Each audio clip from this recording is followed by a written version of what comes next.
Hey, okay, so we are here at Riley, me and Nathan. We've been here for 7 days now. This is the end of day number 7.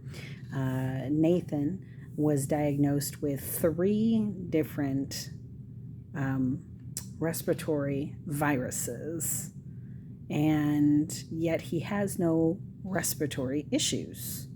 All he has is a fever. There you go. There's God's grace once again. And it's amazing how we can find God's grace in difficult situations.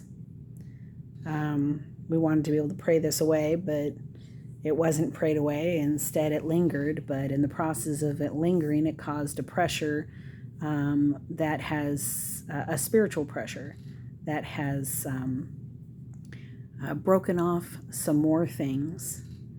And brought us to a new level of peace and trust in the Lord.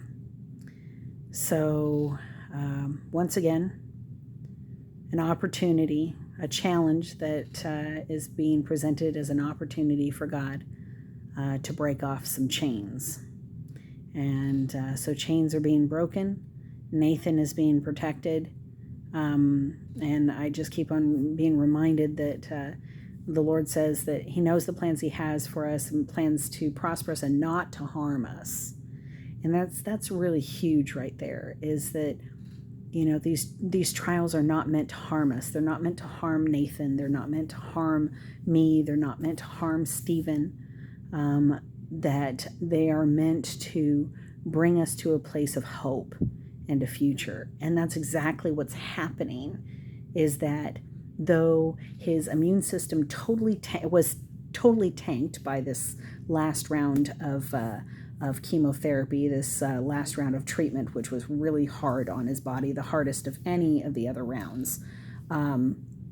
His immune system it tanked. His ANC was like in the 30s, and a healthy ANC is a minimum of 1,500. So his immune system was absolutely tanked. Yet, though he contracted 3 respiratory viruses, he had no respiratory issues with a completely tanked immune system.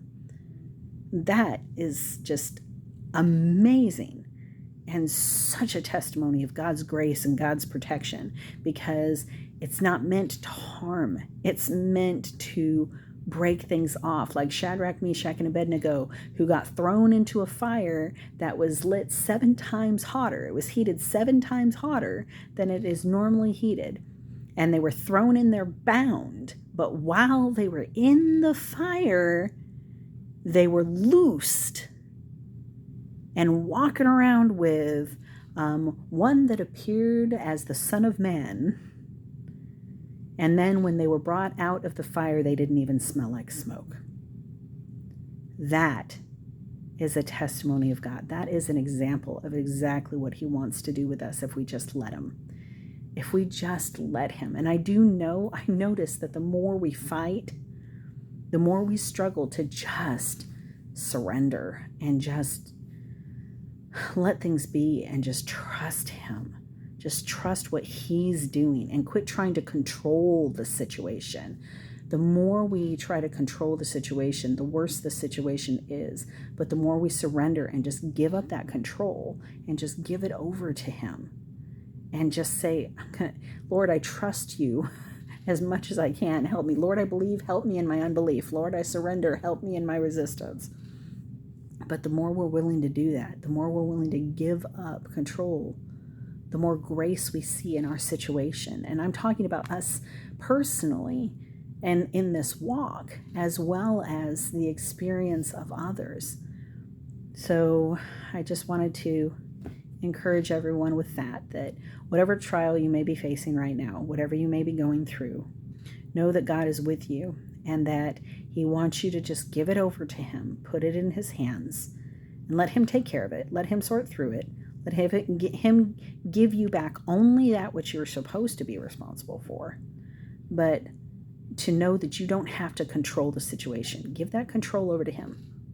He won't take it from you, but he will allow situations that will give you an opportunity to give him control. And if you give him control, you will find that the circumstances are filled with so much grace. Like Psalm 91, verse 15 says, that he will be with you in trouble. Then he will rescue you and he will honor you. He will hear you when you pray. He will hear you. He will be with you in trouble. He will rescue you and he will honor you. And so just take that and know that we definitely know what it's like to be pressed and to want to be in control of a situation and to feel like all control is being ripped out of our hands and all choice is being taken away from us, and wanting to fight, and then coming to a place where we have to decide, are we going to fight or are we going to just give it over to God and let him be the one to decide where everything falls? And when we finally give it over to God, this does not fail. It never fails. When we decide to give it over to God and let him be the one to decide where everything goes and how the chips fall, they don't just fall where they may. Let him decide where they fall. Then we are not disappointed with the outcome. We are not. And in the meantime, in the midst of what we're going through, we see his grace in amazing ways. So God bless you, and may God's grace follow you wherever you go. And as it is written, beloved, I pray that you prosper and be in good health, even as your soul prospers. God bless.